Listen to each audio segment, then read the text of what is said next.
All right, hello, Idiots on Parade, the Too Ugly for TV podcast, the vodcast version, the bonus with my friend Barrett Antar Goodwin. Hello, Barrett. Hey, how are you? Merry Christmas to you. We are recording on Christmas. Indeed we are. Merry Christmas to you too, sir. Thank you. Anyone tuning in for the first time, Barrett Antar Goodwin is a musician in Philadelphia. I am Nathan Timmel, a comedian in Iowa. We've known each other forever, and we talk to one another. And we're just going to jump right off. How about that? Yes, indeed. So last week on the last episode, if anybody didn't listen to it, we had what the kids call a Christian on, a friend of mine who is a follower of Jesus, follower of Christ. I thought it was fascinating. I really loved listening to him. Mm-hmm.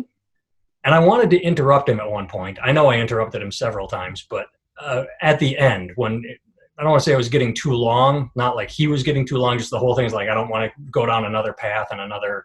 Plus, I think it would have distracted from his story. And but he said something toward the end, if you remember. He said he was taking a shower, and he said he has suffered from clinical depression his whole life. And he was taking a shower, and a voice spoke to him. He felt a power that said, today, you will be the best thing to happen to someone. And he said that changed him very profoundly. Like, he felt, well, I don't want to put words in his mouth. He just said a voice spoke to him, and he said it changed him. And that's where I wanted to interrupt him. But let me ask you, Barrett, has anything ever like that happened to you? Has that ever happened to you? Anything even close to that?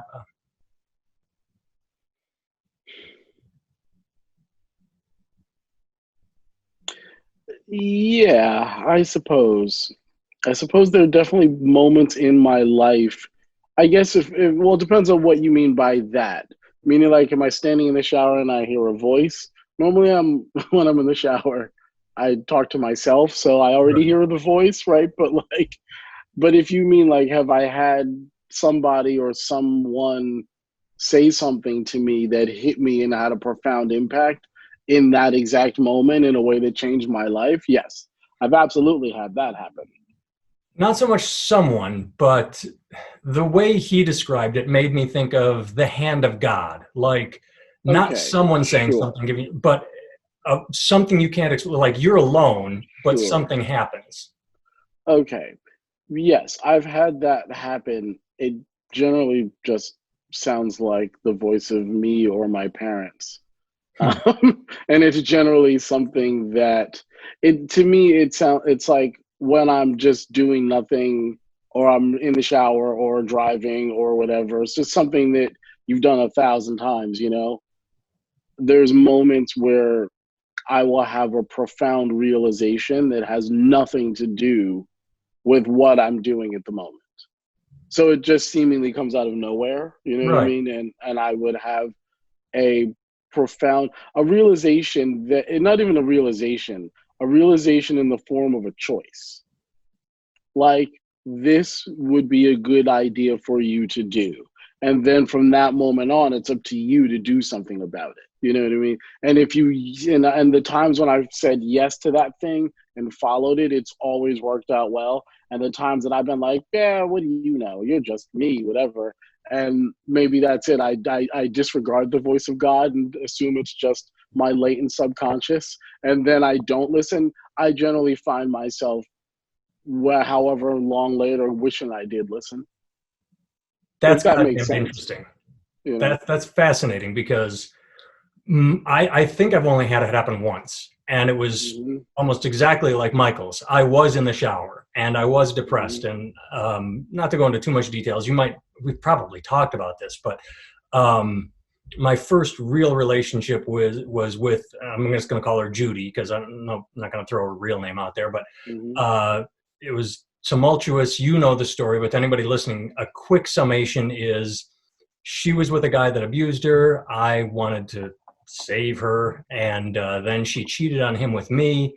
He found out, dumped her, and I was like, yay, she's with me now. And then she cheated on me and left me.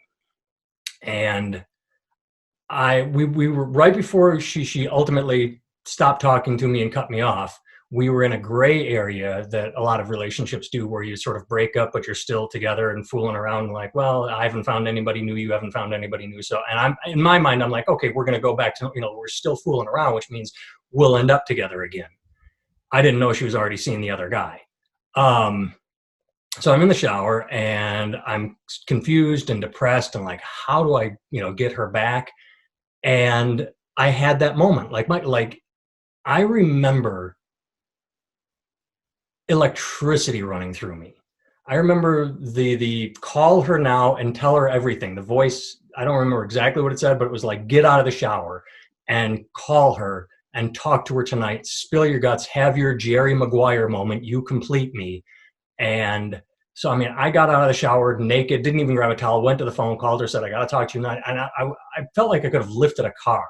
The feeling was so powerful. It was not me. I was outside of myself. My body was moving without me thinking to move my limbs. I was under the control of some other force or power. And so then I did call her and vomited up all my emotions, and she sort of sighed and said, okay, pick me up after work, we have to talk. And that was when I found out she had, been hooking up with the guy from, it doesn't matter, and that it was actually over, and that was it. And it really fucked me up, because for the longest time, I felt like I had been lied to by God, because the experience was so powerful and I couldn't explain it, because it wasn't me just in the shower going, like, I should give her a call and tell her I mean, it came into me and exploded through my pores. And it took a long time to come to the realization of what you just said. If I hadn't listened to that voice, I would be depressed, because in a way, it's sort of like an old Onion article. The one where paralyzed boy finally gets answer from God. No, says God. That always made me laugh, because what I finally realized is that I had to get that out of my system, because looking back, I have no regrets. And I remember you and I talking years ago when social media was coming into play, about people that were looking up their old high school boyfriends and girlfriends or old college and trying to hook up with them and getting divorces and then realizing they weren't the same people. And like, I had none of that. I had purged my system. I had nothing in me going, what if I had just, or if only I had done this, what if I had tried that? And so it's funny, because as I said, for years, I felt like I had been lied to by God, like the hand of God had touched me and said, do this now.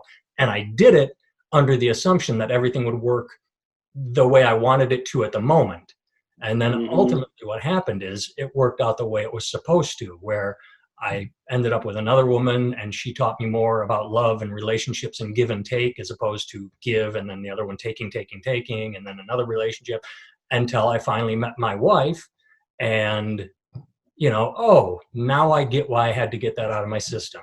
And that's what I thought when he said that, because it was so, I thought, personal to me. And then I realize everybody has these moments, or hopefully everybody does. And it's just a matter of whether or not you pay attention to them and listen to them.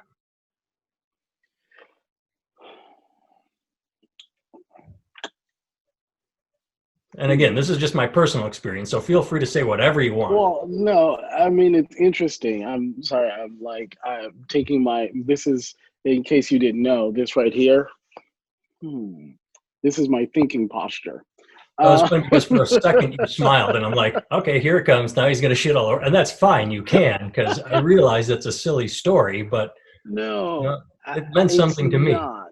It's an interesting query, because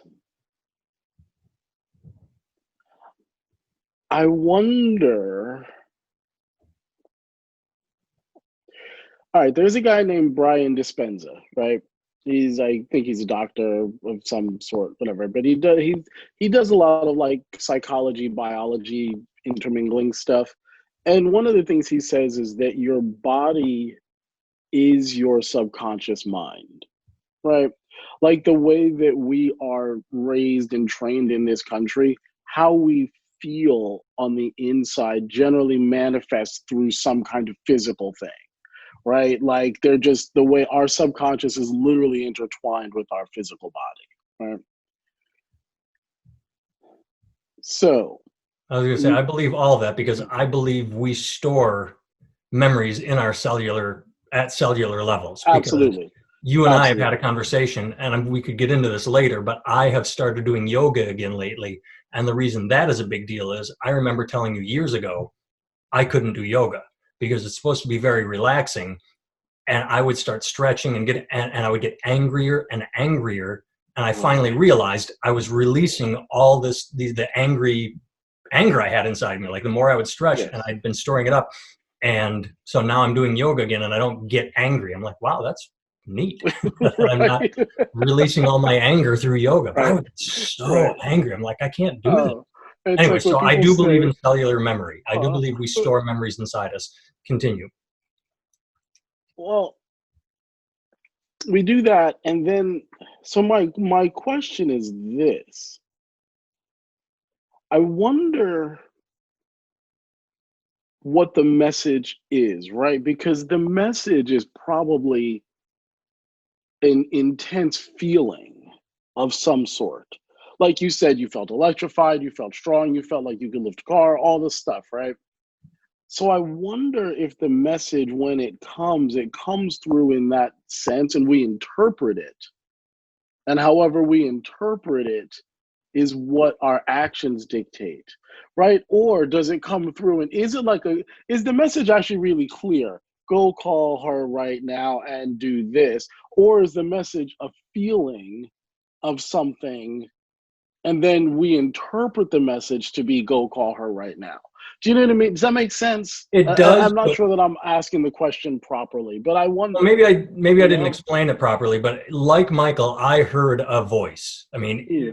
it was, Okay, like so you that's said, clear. it was me talking to Right, myself, but I'm showering and all of a sudden it's like, call her now, do it. And, like suddenly I'm the Hulk, like I'm growing and like right. marching out of the shower and picking up the phone and like, no, I love you and we should work this out. No, no, like I think I'm being I think I'm being Shakespearean and elegant, and I'm just vomiting up bullshit. Probably, like it. That's what it sounded like to her. In my mind, I was probably I thought I was doing prose, Right. and Yeah. what she was hearing was what I just did right there. Yeah. Yeah. That's funny. I mean, I wonder. Every time you say that, I think of the song "Runaway." I want, No, it's interesting. I'm really trying to think if there've ever been moments when I've gotten a voice that was really clear and actually listened. I think I get them and I don't listen a lot. I do listen, but I don't. And so I guess that's my question to you. When you felt like you trusted the voice and it betrayed you, what did that do for your future? Like, did you stop?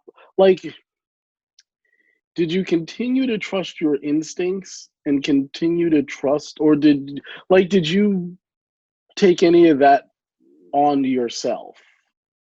Does that make sense? it does, and I don't know. This was so long ago. What I Yeah, remember is after that, I went into therapy for 2 years. My right, friend who had gone through a divorce recommended a therapist, and I talked to her, and I learned about my life, and I learned about why I had put so much stock into Judy, and why I allowed myself to be, second hand to her, and why right, I wanted to save her. I learned so much that she was just a catalyst. I mean, I don't want to belittle and say I didn't love her, but obviously she wasn't the end all be all in my life. There are people that get wrapped up in 20 years later saying, "Oh, they're still pining." Um, so it was somewhere in that process that I figured out what the message was, as I said, which was get it out of your system. Never have regrets, or you won't ever mm-hmm, feel the need to look back on this and say woulda, coulda, shoulda. And so mm-hmm, it's not that the message changed, it was that my interpretation of the message changed. And mm-hmm, I just had a thought, and I don't know if I've ever talked to you about this before. I know I'm trying to remember how to verbalize it. I had a conversation with a friend of mine, a female, and she had a woman, and she was talking about the end of relationships and closure. I think she was going through a divorce and she didn't know why.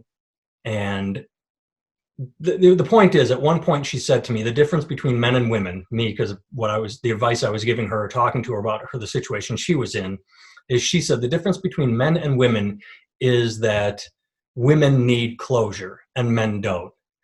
And I said, well, I don't want to break it down like that, but I will say the difference between me and what you are looking for is I think men need closure, but with me, closure is acceptance. It's not why did this happen, it's it happened.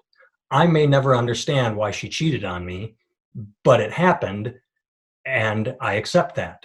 I don't know why we broke up, but it happened and I accept that. I don't need the whys. I did something she didn't like, therefore she did this. The butterflies went away in the relationship, so found someone new to replace the butterflies that feel, you know. And I don't know where I was going with this, but that's the idea of the interpretation is closure means something different to everyone. And there was something in there that made me think of that story, and I'm not sure what it was, but maybe it was when you asked if I still listen to my intuition. Oh, that's where this started with the therapy. And I don't, I think I do. I mean, I don't know that I'd be married with kids if I didn't, because you know me, I was very anti-kid my whole life, but I knew I wanted to hang on to the woman who's now my wife, and I trusted her. And she said, we're going to have kids. And I'm like, all right, I'm in. Let's do this. And best decision I ever made. I'm absolutely happier than I've ever been. And I'm doing yoga again, so it's proof I'm happy. Or or I'm deluding myself. I don't know. It's just, God damn it. I wish this was like the early 90s and we could just still say rude shit to each other without getting canceled. You and I can say rude shit to each other all day. We'll still love each We other. Who can, gives a just fuck not, with just the 10 people not on watching? air. Anyway, well, here's what I think. I think that I think you're very correct in a lot of the stuff. I don't know men, women, right? Like, I think that when she said men don't need closure, I was like, oh, that's ridiculous. Like, I know dudes who are still pining over their girlfriends from high school that they haven't seen in literally somewhere between anywhere, because there's several of them, between 15 and 40 years. You know what I mean? Yeah. So clearly dudes need closure. But I think that you may be right in the sense that closure means acceptance. I think that's what it means for everyone.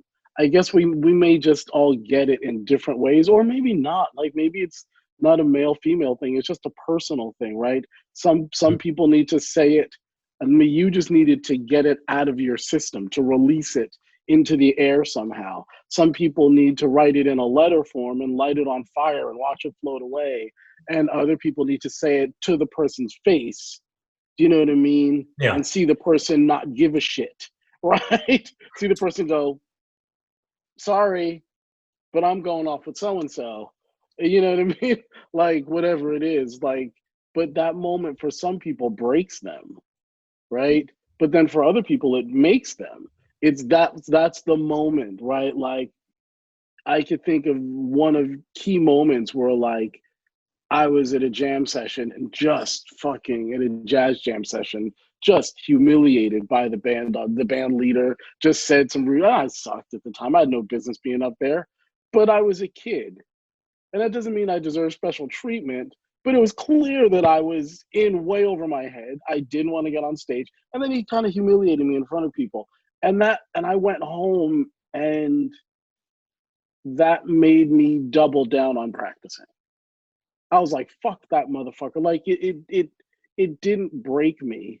Do you know what I mean? It shaped something in me. It gave me a sense of resilience. Do you know what I mean? And Well, so maybe I needed, not that I needed that, but I needed something to do something. But everybody has a different reaction to those moments. that's And what I was everybody going to say. needs So a what different will break version one of that person moment. What will break one Right. person will motivate another, and that just motivated you. Right. And you know what it is? I mean, there's just times in my life where I can look back at it now and I can see the moment that broke me. And it was just something somebody said. And it wasn't even always meant to be mean. Sometimes it was like some kind of backhanded bullshit, you know what I mean? Some kind of passive aggressive shit. But sometimes somebody just said something that was true. And I didn't want to accept that it was true. And the acceptance of that truth, like the denial of that truth, kind of was a breaking point to a degree versus the acceptance of that truth, and then the ability to move forward, right? Like one of my friends, when I first started learning how to play slide guitar, he was like, you don't have the discipline to do that. And I was like, oh, that's what you think of me? I was thinking, I wonder if that's the example I've been setting out to the world, that I'm undisciplined. I said, oh, I can't, no, fuck that. Then it's not even sent out to the world. I'm like, it made me think, oh, am I actually really undisciplined? Like in a way that is clearly obvious. And when I looked at it, I was like, oh, he's right. I clearly am undisciplined in all of these areas of my life that are really problematic. And that was what got me kind of committing to practicing and getting better at something that is really challenging to me, because I realized in that moment that one, he was projecting because he's an undisciplined fuck, right? So really what he's doing is projecting. But largely the reason we were friends is because we could both be undisciplined fucks together and act like it was somebody else's fault. Do you know what I mean? And when he said that, it was kind of like when you quit smoking, your friends go, well, nobody likes a quitter. Oh, what are you going to quit smoking? Because they're like, they know that they don't necessarily have the discipline to do it at that moment. Do you know what I mean? So they shit on you, right? Anyway, looks like you're about to say something. Well, you made me think of two things. One is, you and I have had this discussion a million times, that it's very rare that someone can say something to us that is more damaging than we've said to ourselves in our head. Right. Yeah, And usually what absolutely. happens is what it sounds like what you were saying is they confirm it. Like, you've been thinking these thoughts, and when you hear it from someone else, you're like, fuck, they confirmed what I feel about myself. It must be true. And that's Yes. especially true when it's negative, because it's easier to criticize than it is to compliment. And people rarely walk around Yeah. complimenting themselves. Look at me, I have a good smile, I'm a happy person, everyone likes, and so, yeah, that usually when we get Yeah. devastated is because our own worst fears are being proven true, air quotes. Yeah. I think that most of what I would say success in life comes from what little I've seen, you know. This is my insight from my peek in like the door in the dark. When you say Um, success, you mean when you've seen in other people, because you and I are right, both failures. exactly. Exactly. What I what I think is that life takes, I'm gonna put this into it. It's fucked up. Like I have like multiple thoughts going on in my head, and they're all competing for stage time. You know, because I Sometimes when wanted we to. talk, I want to take down notes so that I can, like, Right, not interrupt and then right, bullet point backward. right. Because I want to address something that you said too, and the things are all coming conflated. Um, I'm gonna go backwards to go forwards. I think that when it comes to the idea of relationships, right? You talk about how after Judy, there was another one, and then there was another one, and then there was, there's things, but each one of them was a learning experience that all prepared you for this thing that you have now, not thing, because you know what I mean, but like for the situation that you have now. But essentially, you had to grow into that situation, the kind of situation with a happy marriage and happy, healthy children and all that stuff. That's a thing that people have to grow into. It's not something that happens, right? Because let's say that you and this other woman, let's say you'd even stayed together for years and years and had children. I guarantee you it wouldn't be happy. Do you know what I mean? Right? Yeah, I Like mean, you could have the you knew exact, her, you so could, you know. right, right, but like you could be in the same house, in the same town, in the same situation as much as possible, like from a physical standpoint, except your personality be what it was and her personality be what it was, and you guys grew it from there, and it would be awful. You know what I mean? Like it would be terrible, right? Because there is a point about, like, it's the Steve Martin thing. Yes, you and your That friend. and you and I, that's what I think the friends you mentioned and many people do. I think that's when they still pine for that old lover, Yes. that they don't realize how much people change over the course of 20 years, 10 years, even 5 years or 1 year. And so what they are pining for is either a false nostalgia or an invented present where they think everything would be different or would be good. And I don't think they understand how, I'm going to use the word delusional, that is, because they've Hmm. invented a personality on their old lover and put it into the present or thought it would Yes. work. And that's why pining and nostalgia is never a good thing. Yeah. Yeah. I had that realization, and I think that's one of the things that happens, right? Like when I was in high school, I had a girlfriend, and we were like, I loved her, and then we broke up in ways that were like, because her parents weren't into it, and it Was wasn't this the us. one I knew of, the one that really, when we met, Yeah, there was had yeah, crushed you? Okay, yeah. yeah, and it kind of fucked me up because, like, and then some like fucked up things that happened that were just kind of all misunderstanding. It was like a comedy of errors, except it just wasn't funny. It's like Yeah. all these like it was Call her very Mary, because Shakespearean. that's not her name. Yeah, there Just you use the go, name Mary. Mary. You Mary, but it was like very Shakespearean, right? Like this person has a message to tell to this person and this person, and just all the it just fell apart, and it was a disaster. And I held on to that relationship for a long time. And then when my mother died, I it was the beginning of seeing that for what it was. But it took a while for it to dissolve. But I went home, and I had to borrow her car because she was by the train station.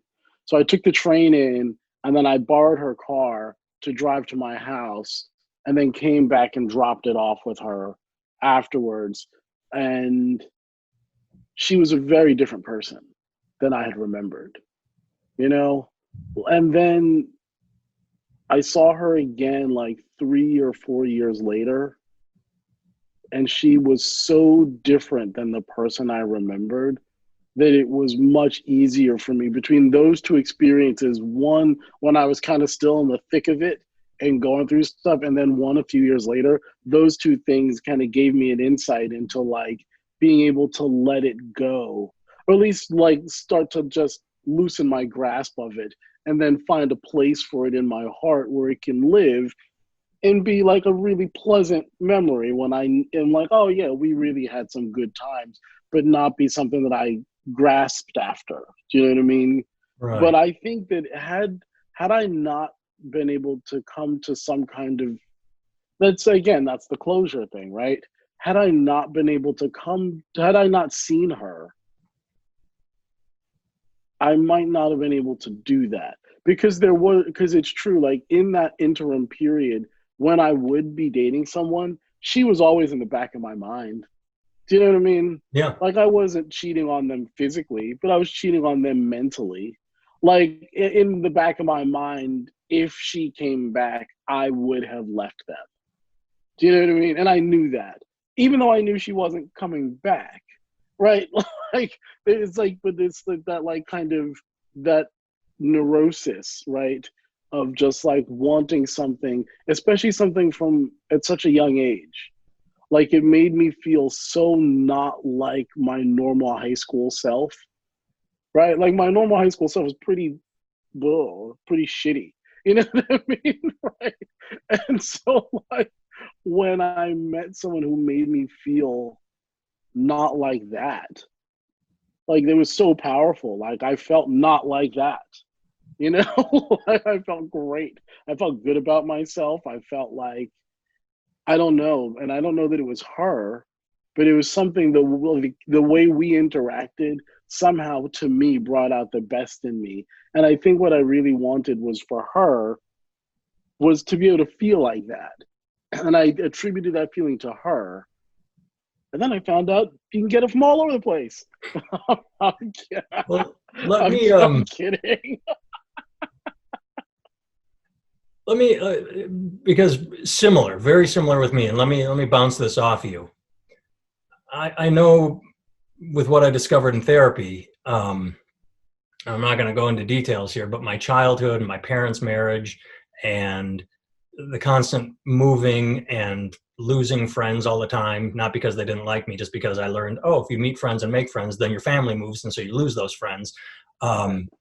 Going through that constantly, I internalized, and I could never verbalize this because you never verbalize your emotions. I verbalized, I am unlovable. No one will ever love me.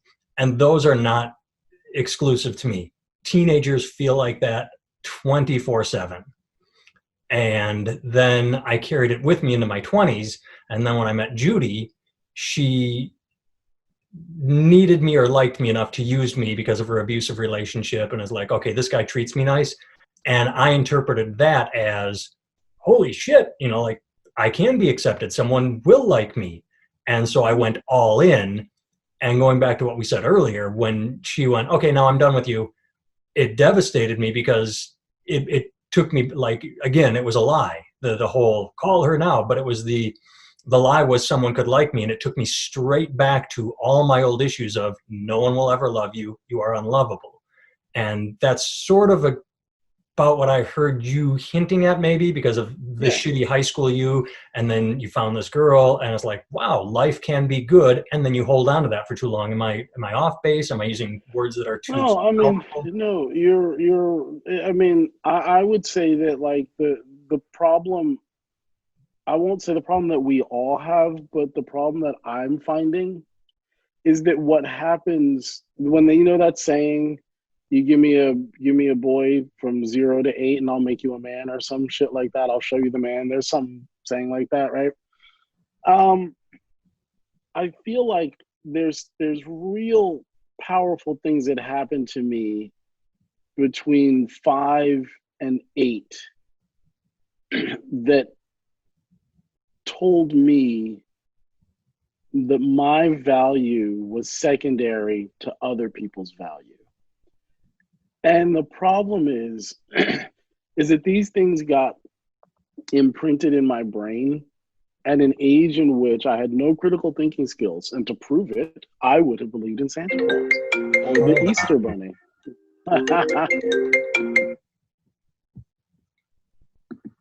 There we go. Sorry, that perfect timing. Yeah, great. Yeah. Starting to But get emotional, starting to get intelligent, and then my yeah. fucking phone can't ring. But you know what I mean? Like it was told to me at a time when I literally believed that the tooth fairy gave me money. And Right. so like I believed in the tooth fairy. I didn't believe in Santa Claus, but the tooth fairy and other kinds of dumb shit like that. And like, you know, when those things get imprinted, the problem is like I feel like unless something actively unimprints that, those kind of beliefs that get imprinted in you from 0 to 8, they govern huge portions of your life, right? And so what happens is that you end up 25 years old and other stupid things have been beaten out of you through English class and reading stories and history class and learning a foreign language class. You learn like all these things, but these core drivers that were instilled in you at 8 about love, half of those are reinforced by the dumb shit that you get told in English class largely, right? Like really, like, and there's like all these mechanisms that they keep that kind of dumb thinking in place. And then at 25, your 8-year-old is running your love life. Do you know what I mean? And that's really what happened for me is that like at a, like again, we'll come back to the Christians, right? In the Bible, it says, when I was a child, I played with childish things. When I became an adult, I put away those childish things, right? But those childish things are really beliefs. They're not toys. Well, it's It also doesn't cellular mean, memory. right, They're inside right. of you. Yes, and If you, you don't yes, deal with them and learn about them, and, and and yes, most people don't. I mean, we don't think about it that right, way. We don't right, understand why we are the way we are. We don't understand why we have our personalities. And yeah, just I don't want to go down this path too much, not because I'm embarrassed, but because it's well worn ground. But I didn't think of it till you just said it. Between 5 and 8 for you. How old are you? My daughter is 8, and she's in third grade. So that would have been the time that I was, and there are different stories, um, separated from.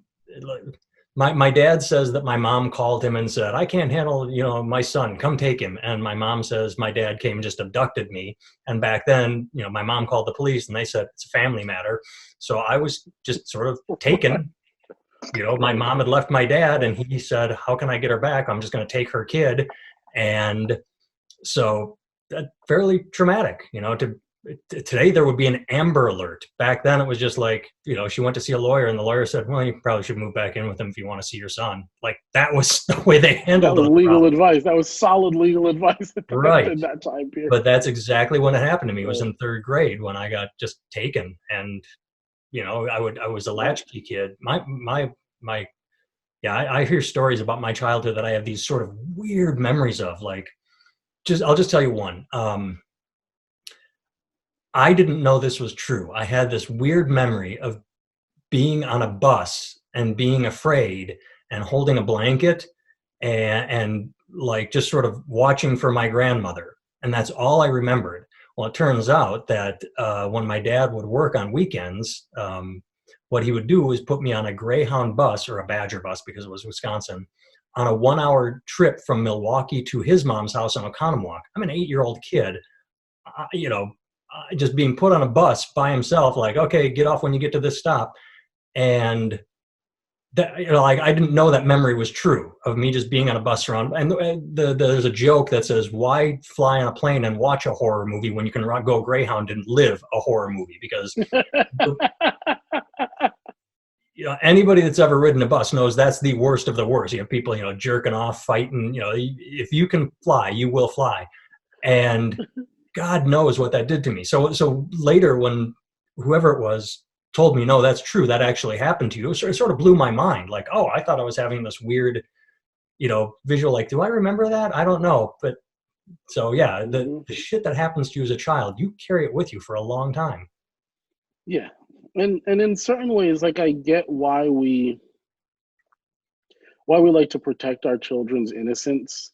Like, people want to protect the innocence of children. Because I was thinking, as you were saying that, I was thinking, it's funny. It really all just depends on how you grow up, right? Because there's times when I'm in the city and I see 6 year olds and like little kids by themselves roaming free and doing stuff, going to the store, buying things. And I'm like, you're 5. Like, how do you do that? And it It's used to be amazing to me. me. Right. When I You're lived in one the of inner those city, I would kids. just go to Right. the store by myself, or I would get on a bus Right. and go to the mall. I'm thinking, like, that would Right. have been when I was 10. And I look at my Right. daughter being 2 years from 10. I don't like her walking 2 blocks away. I let her do it because I'm not insane. But like, But if you could stop it, you would drive her the 2 blocks. yeah, Like if I like if you was still insane, lived I in would drive LA, her two if blocks. you Yeah, still here would, if I you am. lived in LA, you could still do it. Right? And the hashtag Steve Martin. Um, Oh, you were going, yeah, that's when I interrupted you. We were talking about Steve Martin. You had said, like, Steve Martin. that's so funny. Yes, he comes up many times. Like LA Story. It's a good fucking movie, man. I Very dig good that movie. movie. I should dig that up. Um, he said when he gives advice to people, he always says, when some comedian says, "Hey, how can I make it in the business?" They always want to hear, "Well, you do this to get an agent, this, all this stuff." And his advice is, be so good they can't ignore you, right? Except they can ignore you, which Right. they can and will. Right. But anyway. Right. But what's interesting is that, like, we take that advice from a career standpoint, right? How do you create something that is rare and valuable, right? Like, that's what it really takes. It has to be rare.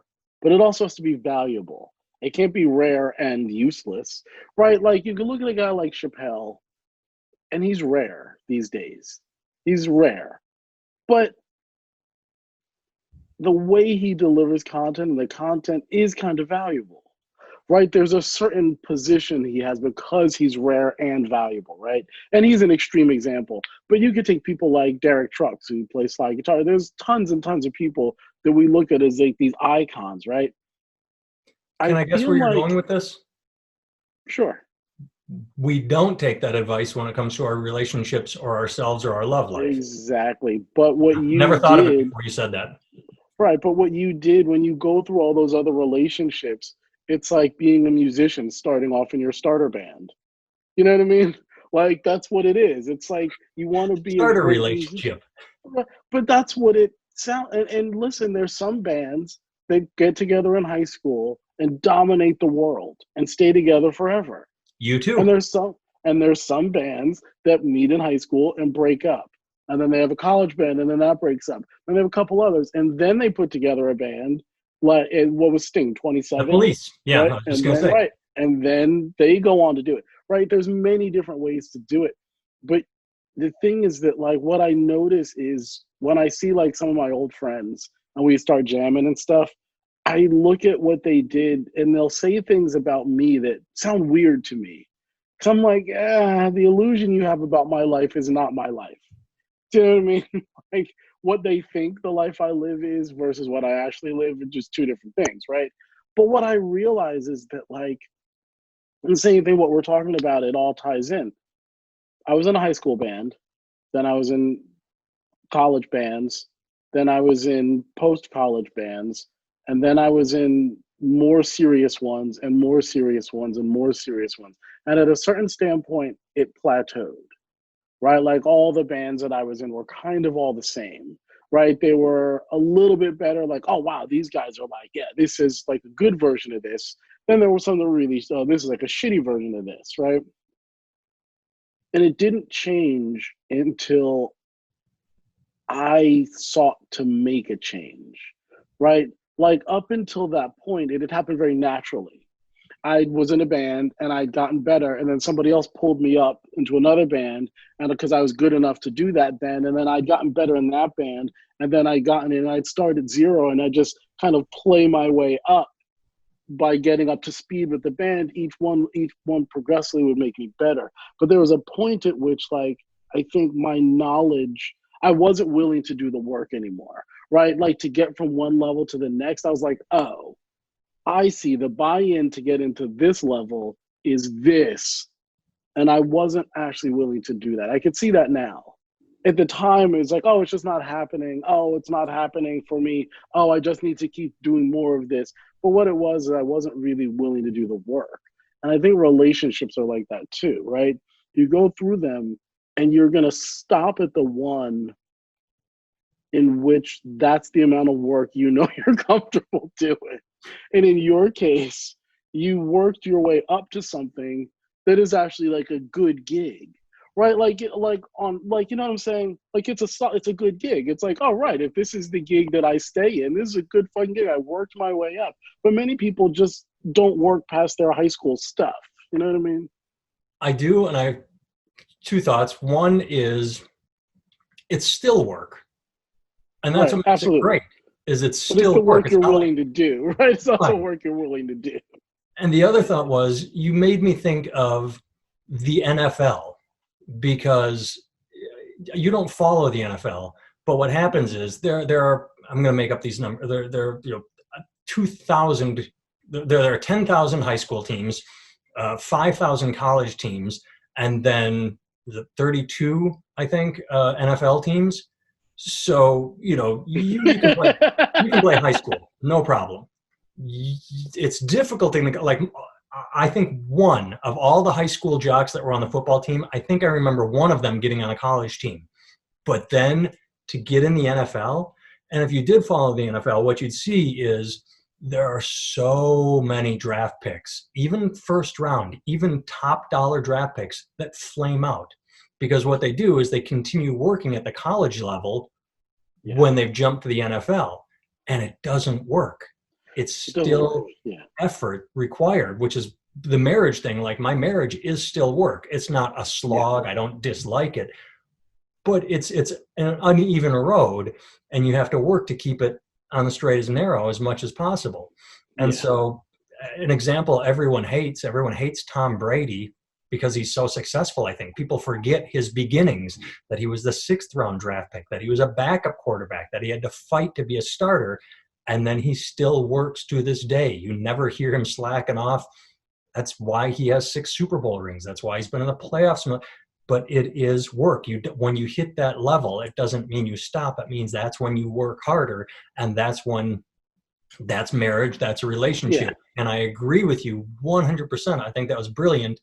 A lot of people get stuck at a lower level, and I'm not saying I'm at an elevated level. I'm just saying that I am willing to put in the work. But a lot of people, you stop. Yeah. I think you said it best. You stop where you're comfortable. Here's the thing, though, and here's where it becomes a little bit problematic, right? You know what monkey branching is? I do not. I don't know if this is actually what the term means, but you know, there's like these dudes who, what are they called? They're like MGTOW, right? Men going their own way or some shit, right? Something like that, I've right? not heard that. Anyway, it's like men's rights groups and Oh, shit, I've heard right? that shit. Right. Okay. So one of the things they talk about is what they call monkey branching, which is when like a woman keeps just climbing up the ladder of success with boyfriends, right? Like she has this guy, then she dates a guy who's higher up than him, then just works her way up, right? And I'm like, well, I mean, whatever. I don't know that might just be smart, right? I don't know, right? but um but it's the same thing that side men do, or works not side men, right? Like working musician, hired gun types. That's what we do, right? One gig leads to another gig, leads to another gig, leads to another gig, leads to another gig, until we get to one where we feel like, okay, this is the one I was looking for, right? But Dominic Miller didn't pick up a guitar and become Sting's guitarist. Like exactly, right. Sting He had to worked hear his about way him. up, Sting had to get recommendations. Sting had to see right? him, had to look at his CV and say, "Oh, you played in this band, this band, and this band," and yeah. And he had to from, and that's the thing, right? Like maybe we look at monkey branching the wrong way, right? Because and maybe it's just the term, right? Like because maybe what it really is if you have a commitment to excellence and you are consistently making yourself better, stronger, faster, better, whatever it is for you, whatever that means in your life, not in some obsessive way, but just in a, I'm going to continue to challenge myself and continue to grow in all the areas in which I think are important to me, right? And if you do that, then at every stage of that, you're going to date someone, theoretically, right? And that person, if they're not on the same growth trajectory as you, it makes perfect sense that you leave them.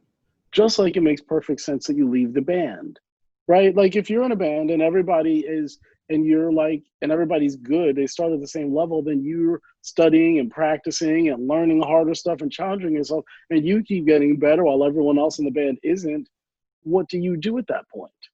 Right? Like, is it wrong of you to then be up into a band that is growing with you? You know, like, is that wrong of you? But I guess the question that I would say is if we could look at relationships in a way that was like, it's not even like a starter relationship, it's this is the relationship that you where you are emotionally at that point.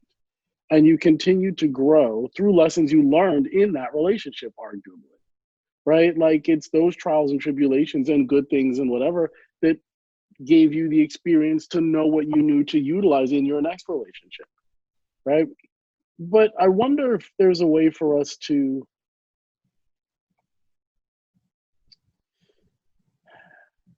is there a way to utilize what we learned in other relationships without alienating those relationships? Right? Like is there a way to like be in a band, be growing and be like, wow, guys, I really want this to be something, but it's not working for me because I'm growing at this rate and you guys are growing at this rate. And have that not sound shitty so that, you know what I mean? like in a relationship sense, we look at like people say like starter wives and starter relationships and things like that. And maybe that's not what it is. It's just where you are at the time. But like part of why like my starter relationship would go into another relationship is because the lessons I learned in that relationship couldn't be applied in that relationship, largely because of my ego. Right? You know what I mean? Like we get into a fight and I would learn, oh, next time I should say this or whatever it is, or like, oh, I realize this thing about myself. But then if the person comes at you fucked up, then it makes you come at them in a way, but only because you're fucking 16 or 17, not because, you know what I mean? Or Right? Like, 20 or 22 or 25. right, It sounded to me like exactly. Like, you know what I mean? Like, really, it's true. Right. the Yes. way you said it made it sound like it was about winning the relationship or the Right. moment, and you don't win relationships. Right. Yeah. Um, as far as getting the ego out of the way, I've been in 4 relationships in my life. Judy, and then Aiden. I'll use her name, and I'll tell you why in a second. And then Karen, not her name, and then my wife Lydia. And the reason I used Aiden's real name is because we're still friends. And the thing is, Judy, you know, I don't want anything to do with her. I don't know if that's ego. It's just like that was really fucked up. You don't treat people like that. And you know, um, then Aiden, when she broke up with me, I was hurt, but she reached out, I don't know, a year later or something like that, and said, "Hey, you know, are you? I know breakups are bad, but I miss you as a friend." And I was like, "Yeah, I do. You know, we had good time together. I miss you as a friend. Thank you for reaching out." If she hadn't done that, I don't think I would have ever reached out to her. So I was really glad, and we maintained a friendship. And then Karen, you know, I just don't care either way. Like if she were to see me, I would just be like, "Oh, hey, how are you? Like, I hope things are well." But I have no need. Like, does that make sense? So of Hmm. my 3 previous, I'm only friends with one bitter, one good, and then one completely indifferent. And I'm sure my ego has something to do with all of those. I'm just not sure where. I mean, I wonder. I was just, you know, we don't have to analyze me. I'm just saying, as far as Yeah. the concept of not destroying a relationship because you're moving, I guess both people, and this is what's rare about a breakup, is both people have to be on the same page. You hear about the mutual breakup, but I think it's actually quite rare. Yeah. Yeah. In the case with Aiden, I think what happened was it was not a mutual breakup, but in hindsight, I looked back and went, she was right. She was absolutely right. You know, we had run Right. our course. We both learned lessons, and good on you. Tip of the hat. Mhm. Because she's married with kids now too. And I think I said this to you once. We went out to eat. We hadn't seen each other in a few years, and her husband, before they had kids, came along. And I remember the way he looked at her, and I went, "Oh, I don't know if I ever looked at her like that." And I don't mean that to be cruel, because you know I genuinely cared about her. We were in a good relationship. I loved her, I suppose, at whatever you call love. Um, but when he looked at her, I just saw him looking at her at the restaurant, and like, that's why she and I are not together. Or one of the reasons was like, good on her. She found him. Mhm. Yeah. I realized it's funny because you have like relationship examples, I have band examples. I realized that in You've been through some relationships. it's true, but I You just didn't don't learn want to talk anything about from them. them. No, I didn't learn anything from them. I learned more from the bands I was in the relationship.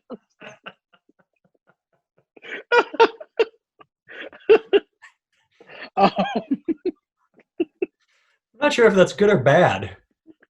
Then again, I've only had 4, uh, so what do I know? no, I've learned a lot from the relationships. Just not all of it good, and Isn't not it all good if you really examine it? It's just the way you, it is. I mean, Yeah, it's just I didn't always learn in a timely fashion. That's what I end up having to learn the same lessons multiple times oh, in multiple relationships, making the same mistakes until it was like pounded into me that this was the wrong way to go about it. That the only commonality between me and these past handful of relationships that ended and started and had the same situations, the only commonality is me. So maybe I'm doing something wrong. And when I started doing something differently than that, then the quality of relationships changed, you know? But that feeling you're talking about is one I had when I was in a band, and I really thought I was in it.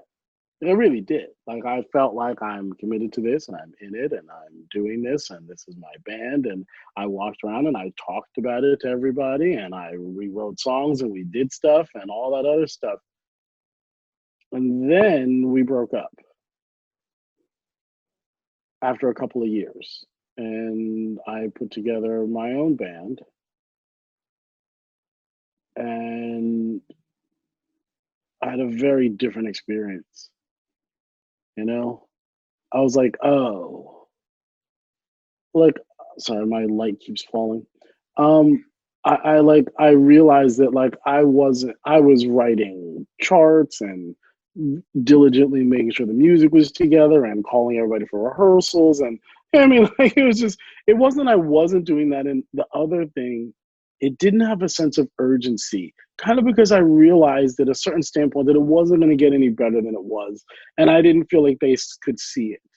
Like, I was like, this band, we don't have the songs. Like, we're not writing songs that are good enough. We're not rehearsing the right way. We're not listening to the right things. We're not doing this. We're overcharging here and undercharging. Like, I could see all the problems and they weren't going to be fixed. And I could see that subconsciously, even though I didn't consciously, I wasn't aware of it, subconsciously. Like, I was consciously aware of the fact that we didn't have the songs, but I wasn't consciously aware of the fact that like it was never going to change. But I wasn't, but like there was all these red flags that I chose to ignore consciously, but my subconscious wouldn't allow me to really jump in with both feet. Does that make sense? Yeah. You know, and then when I put together another band, I realized that I didn't have any of those problems. And so I was able to do that consciously. And then the band, and then, yeah, since then I've had a very different kind of experience musically because like